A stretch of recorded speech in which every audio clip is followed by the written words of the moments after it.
नमस्कार मंडळी, कशा आहात सगळेजण. तर आज मला बऱ्यापैकी काम आहे, पण तुम्हाला काहीतरी महत्त्वाचं सांगायचं सुद्धा आहे. त्यामुळे म्हटलं चला काम करता करता बोलूया. तर काल मला एका ताईने DM करून विचारलं होतं की दादा, सध्या माझ्या आयुष्यात काही माणसं फार नकोशी झाली आहेत मला, कारण ती माझा अजिबातच विचार करत नाही जसं मला वाटतंय. पण पर्यायाने मला त्यांच्यापासून वेगळंही होता येत नाही आहे आणि आतल्या आत मात्र माझी फार घुसमट होते. त्यामुळे मी काय करावं असं तुला वाटतं? तर आता बघा, मी तुम्हाला जे सांगणार आहे ते प्रामुख्याने समस्त स्त्री वर्गासाठी आहे. तर असं का?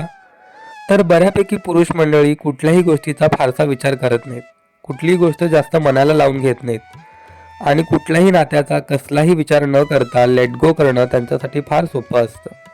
पण या उलट स्त्रिया मात्र छोट्या छोट्या गोष्टींचा फार विचार करतात. स्वतःला कितीही त्रास झाला तरी कुठलंही नातं सहज तोडून पुढे जाणं त्यांच्या स्वभावातच नसतं. तर आता सरळ मुद्द्यावर येतो. मला माहीत आहे, आयुष्यात प्रत्येक वळणावर कुठल्या ना कुठल्या नात्याने आपल्याला फार दुखावलेलं असतं. त्यामुळे ती नाती आता आपल्या आयुष्यात नकोत असं वाटायला लागतं. पण ती तोडून टाकणं तितकंसं सोपंही नसतं आणि मग त्याचा आपल्याला त्रास होतो. पण मला एक गोष्ट सांगा, तुम्ही जेव्हा तुमचं कपाट उघडता त्यावेळेस त्यात असंख्य साड्या असतात. काही जुन्या तर काही नवीन.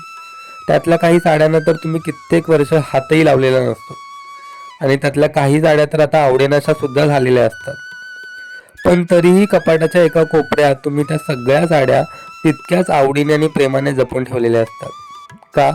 कारण त्यातल्या प्रत्येक साडीबरोबर तुमची एक चांगली आठवण असते. त्यामुळे ती साडी आता तुम्हाला टाकून द्यावीशी वाटत नाही. नात्यांचंही तसंच असतं. आता काही नाती कितीही नकोशी झाली तरी आयुष्याच्या प्रत्येक वळणावर त्या नात्याबरोबर कधी ना कधीतरी एखादी चांगली आठवण असतेच.